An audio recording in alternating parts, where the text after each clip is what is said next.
So anytime with these projects, there's a chance for a mistake to happen. And that's what happened this morning. Getting ready to grout, all set, all the tile clean. We had one grout joint to clean here with a spacer stuck in it.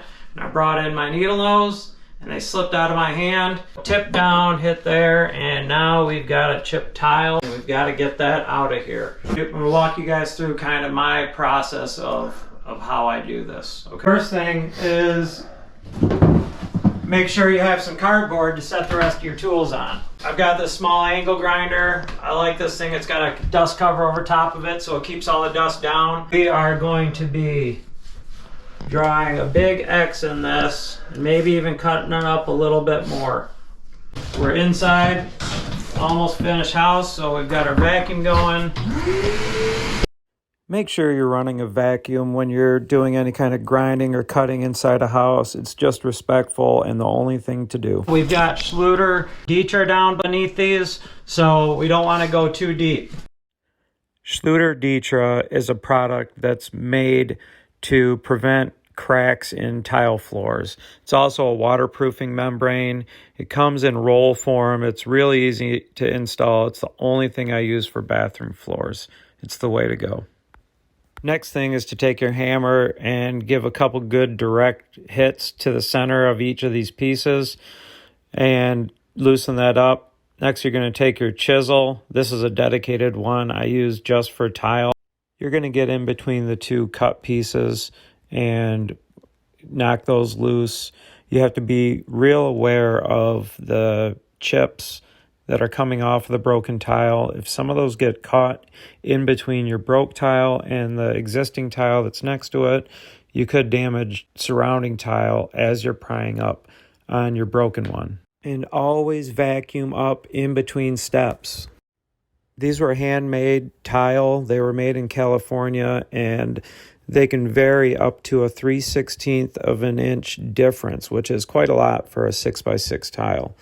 Come on, California, you can do better.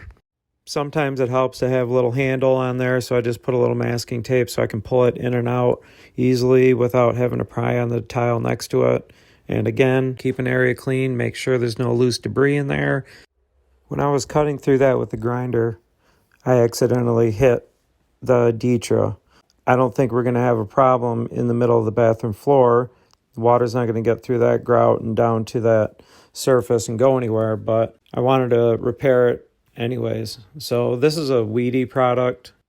It works really well to seal up any kind of small things that you need waterproofing on. It's easy, it's quick, it's relatively inexpensive for what you get.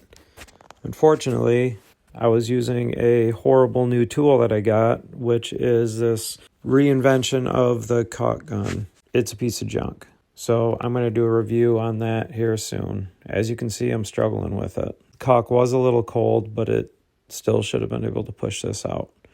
We had to go back to the tried and true method in our old school caulk gun. Can't go wrong with old school. This worked fine. I was able to give a good coat on this and just push it into place, seal it up real well. You want to make sure that you have enough product on there to really spread it across the crack and work it in so that nothing can get down in there. I use my fingers for this. I also use a putty knife. Putting an extra coat on top of it just to make sure we have a good seal and nothing can get through there. Like I said, I don't think we're going to have an issue with this, being it's underneath the middle of a tile in the middle of a bathroom floor, but it's better to be safe than sorry. We went through the process of putting the Dietra down in the first place. Let's use it. Then I'm going to basically butter the inside of this Dietra, and then I'm going to use my notch trowel on the actual back of the tile as opposed to vice versa. Usually I'd butter the back of the tile and notch on the floor, but this was way more convenient. Next, you just work it into place. Clean out the grout joints with a toothbrush. I always keep a toothbrush on me when I'm tiling. Next, we install some spacers to keep the tile in place while it cures. And then we're pretty much done.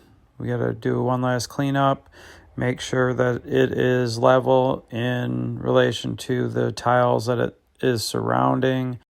Clean up, let cure, and grout.